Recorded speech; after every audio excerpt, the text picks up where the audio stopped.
Hey everybody, my name is Brandon. Welcome back to Cinefessions, where we talk all things media, and welcome to episode 10 of Shelf Space.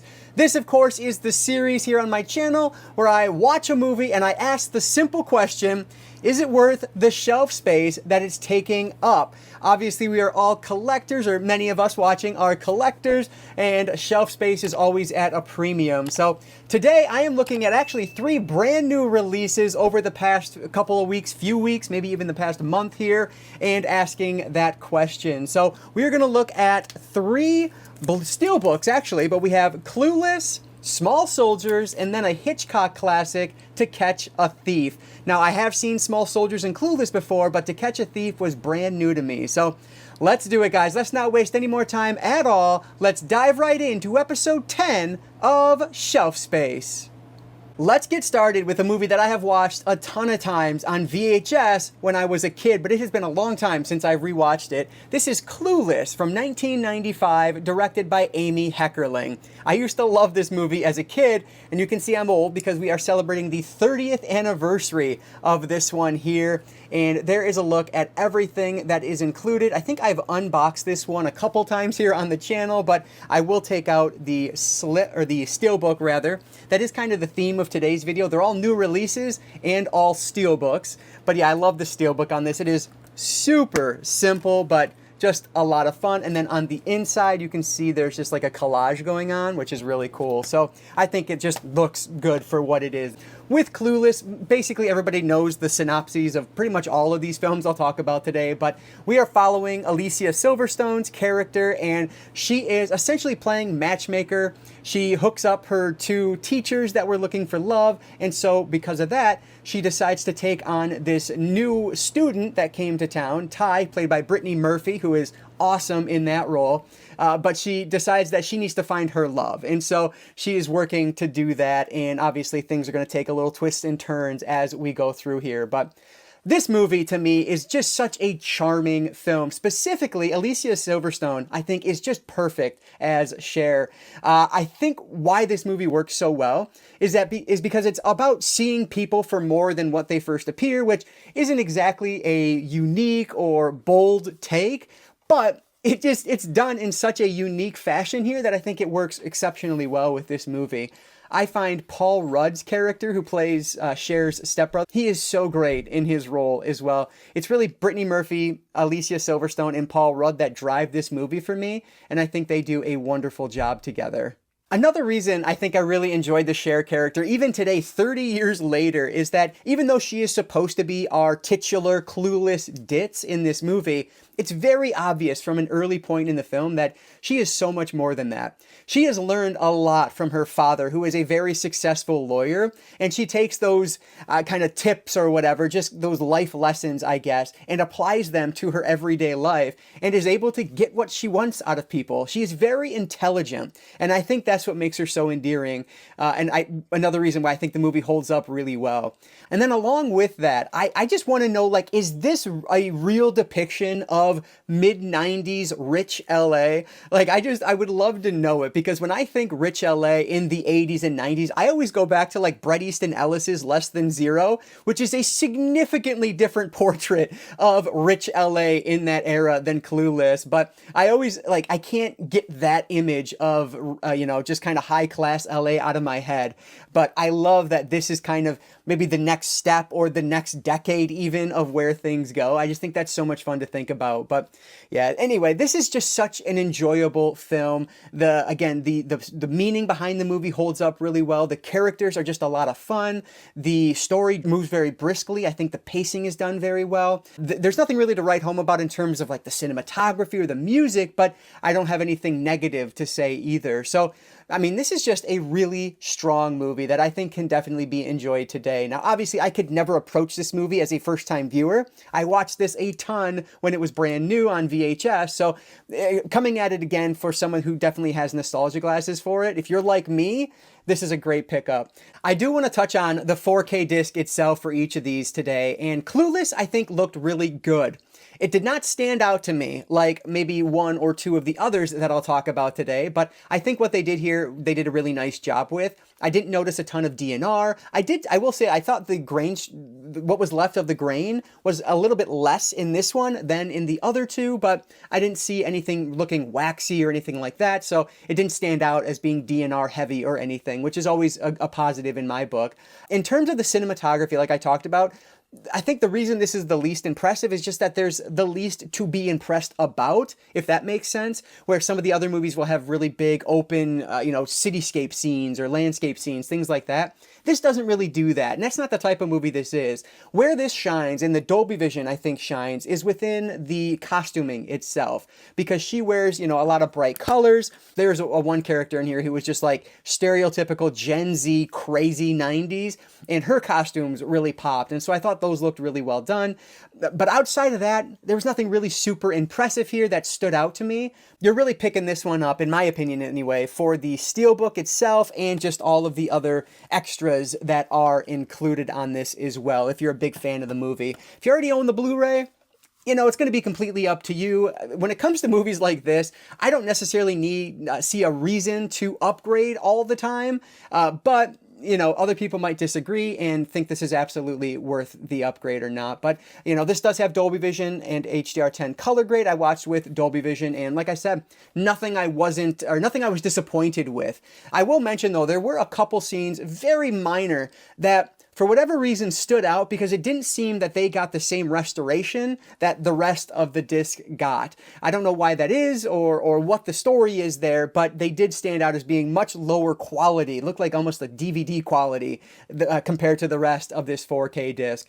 Did nothing to take me out of the movie at all. I just noticed it because I was looking for it. But honestly, I think it kind of stands out a little bit, even if you're not looking for it. But they're very small, and it only happened maybe 2 or 3 times throughout the entire film. So really nothing to complain about. I think it's a good 4K transfer, but I wouldn't necessarily run out to buy this simply because it's 4K, because it didn't wow me in the way that maybe some of these other ones did today. So anyway, I am going to give Clueless 3.5 out of 5 stars. It definitely holds up in my opinion. And is this worth the shelf space? Absolutely. This one is staying in the collection, and everything else I have, I think I might even own the Blu-ray, but I never actually watched it after I bought it. But that will leave the collection now. But this is definitely the best way to own this if you don't already have it in your collection at this point. The next one I watched is a Joe Dante film from 1998. This is Small Soldiers. So this is another one that I used to watch in my childhood, probably less so than Clueless, but I remember watching it when I was younger and really enjoying it. And I'll start off by showing the steelbook here. So there is the front and the back of the steelbook. Honestly, this is one of my favorite steelbooks in today's haul or today's video. I think it just looks awesome, and there is one side, the other side just has the other character in it as well. So I think it's a beautiful looking steelbook. So if you're a steelbook fan, I mean, obviously it's worth getting just for that, at least in my opinion. But the movie itself, this is another one. I think this holds up surprisingly well. I didn't remember a lot of the story beats in Small Soldiers, which is essentially about this company who creates these toys but puts a military chip inside of them, and they become smart. So they are learning AI essentially, and they become smart as they go, and it's like this mini war film between these two factions. But of course the human element is coming into play here as well, and it's so much fun to watch.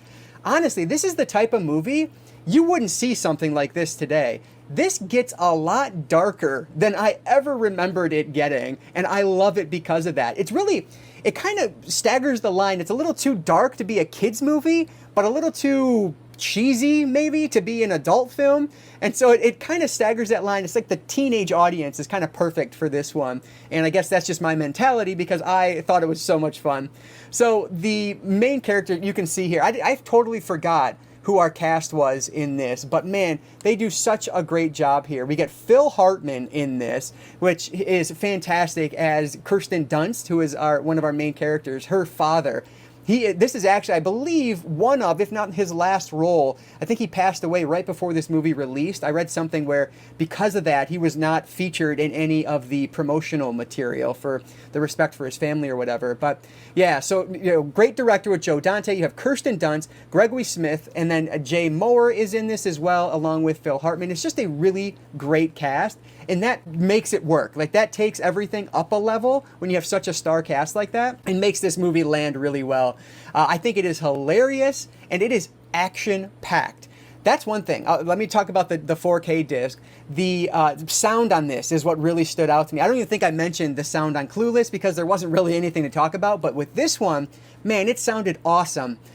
However, it's not an upgrade from the Blu-ray, so keep that in mind. I think my favorite part was the audio on it, and that's the exact same that was available on the Blu-ray. Now, I've always read that even though it's the same track, you are getting a higher bit rate with the audio when you move it to a 4K disc. So I can't compare because I don't own this one on Blu-ray, but keep that in mind. If you already have the Blu-ray, you might not notice as big of a difference, but I thought this one was very punchy and boomy, and I really love that in my action movies like this.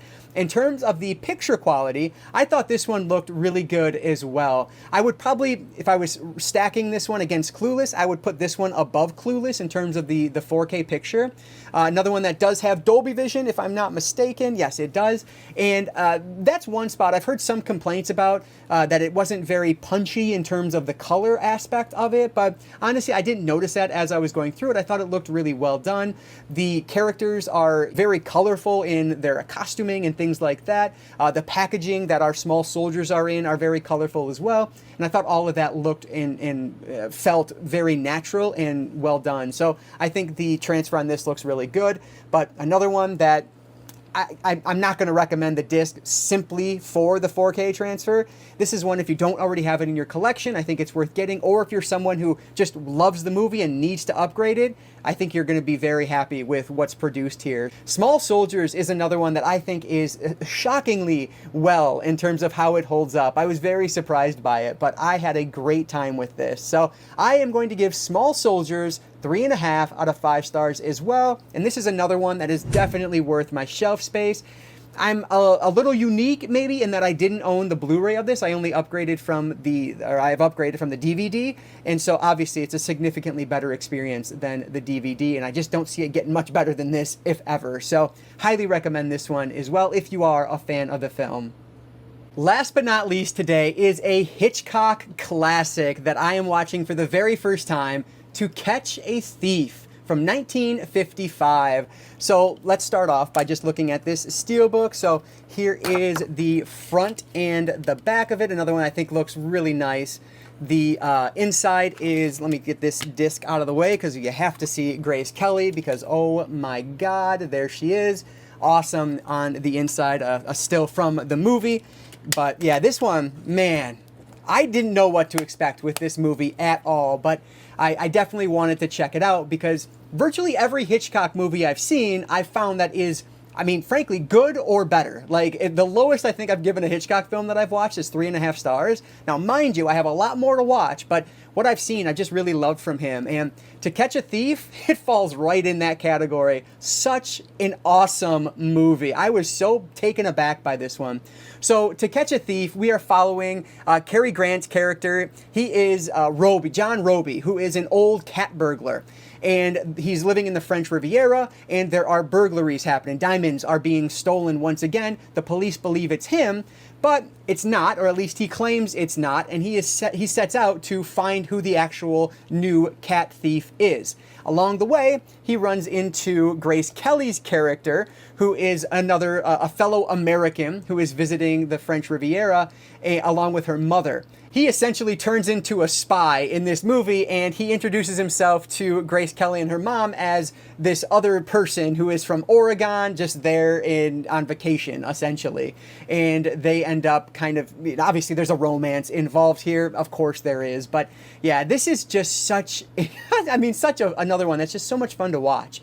So, admittedly, from the beginning, I wasn't really sure that this one was going to be for me, but maybe about 10-15 minutes in, I really started falling for it. It is a lot funnier than I would have expected it to be, and at the same time, it has a lot of suspense in it as well. And so that just goes back to Hitchcock being that master of suspense. It really shows in a movie like this, and the fact that there's humor involved, I think really just makes it that much more enjoyable to watch. There are points where I was laughing out loud quite often in this, which I just didn't expect coming into a Hitchcock film. I think movies like Psycho or Rear Window, which I don't necessarily think of or remember back on laughing at like I did with To Catch a Thief. So this is a movie that there's three things here that I loved. Cary Grant, Grace Kelly, and the landscapes. The French Riviera is absolutely beautiful, and it is filmed in just a majestic way, I would say.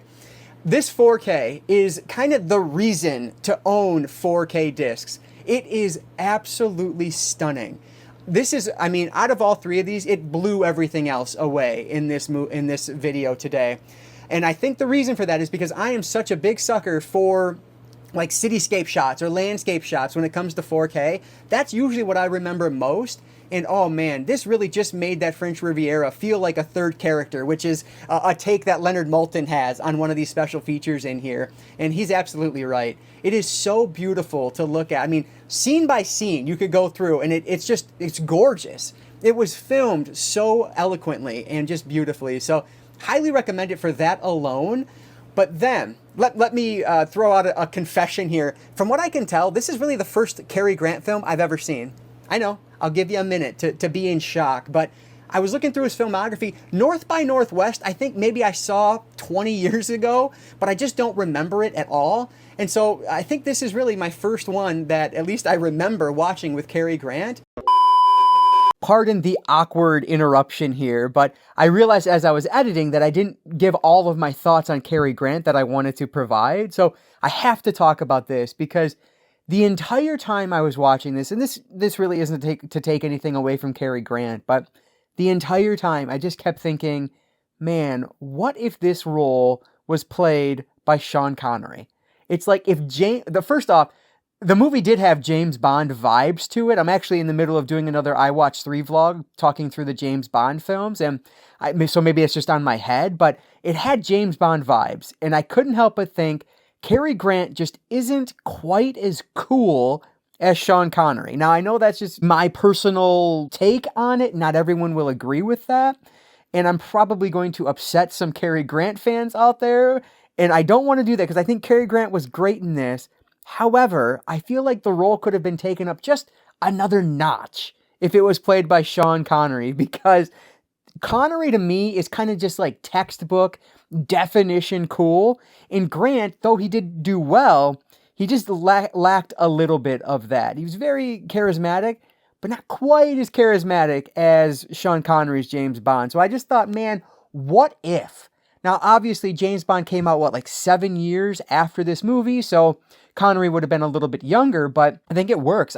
Grant's character, he was 47 when this movie came out, but he's actually playing a 35-year-old, which blew my mind. I didn't realize that until I was watching one of the special features, and the script talked about his character, and he was playing a 35-year-old. I was like, oh, okay, that's interesting. I thought, man, what if this was Sean Connery? And I couldn't get that out of my head. So I wanted to talk about that just to see if there was any discourse that could be brought up in the comments. Do you guys agree? Do you disagree? Let me know. But anyway, let's get back to the actual episode here. Not my first Grace Kelly, but she felt like a revelation to me. I am 100% smitten with Grace Kelly now. What an absolutely stunning human being. Not just her looks, but the way she portrays this character, I thought was perfect. She is very quick-witted. She is so intelligent. She knows exactly what she wants. She's very headstrong.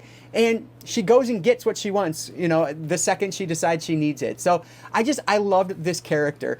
Really, we get introduced to her with her mother, but the minute she's alone, the first thing we do is she steals a kiss. I won't say much more than that, but it really sets the tone for who that character is.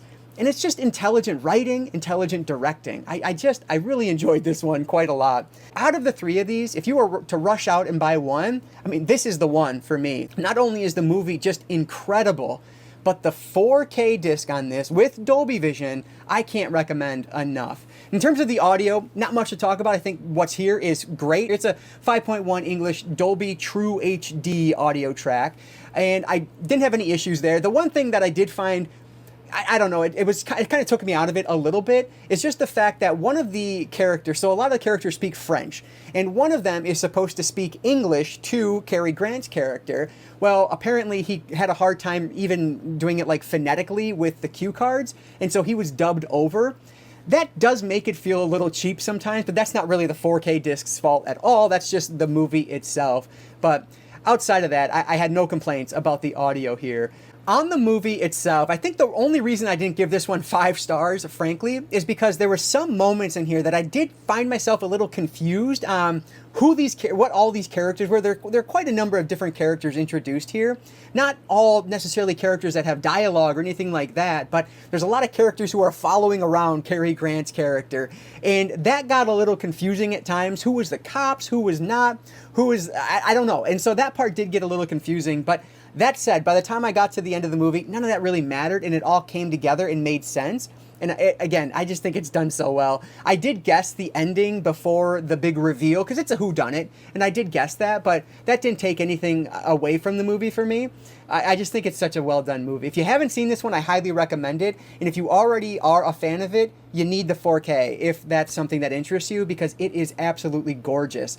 I just can't imagine watching this now on, like, DVD or something like that, where you don't get that background popping like you do here, because I was noticing that so much while our characters were even having some dialogue. It's just like you can look off in the background and see all of this action happening, and it was so beautiful to look at. I'll leave it there. I've raved enough. I highly recommend this one. So the movie itself, I am going to give To Catch a Thief 4 out of 5 stars, and take that with a grain of salt, honestly. Maybe it's 4.5. It's just, star ratings are so meaningless in the grand scheme. Anyway, I think I've raved enough about the movie, and it goes without saying, yes, it is worth the shelf space. One of my favorite titles from this video. Cannot wait to revisit this again in the future. All right, 3 new Steelbooks and 3 movies that I'm happy to have on my shelf. Highly recommend these if you're fans of the movie. If you haven't seen To Catch a Thief, there's no better way to watch it than on this 4K. I can pretty much guarantee that. Thought it looked incredible. But anyway, guys, that is going to do it for episode 10 of Shelf Space. Thank you so much for watching this one. Let me know down in the comments below, have you picked any of these up? And if so, which ones? Did you feel the same way about them as I did? Let me know what you're not getting down in the comments as well. I appreciate any and all thoughts. Let me know where I'm right. Let me know where I'm wrong. I always appreciate that. But that is going to do it for today, guys. So thank you so much for making it all the way to the end here. That support really does mean a lot to me. Before I let you go, though, I'll just encourage you all to consume some media today. Thanks again for watching, and I will catch you all next time.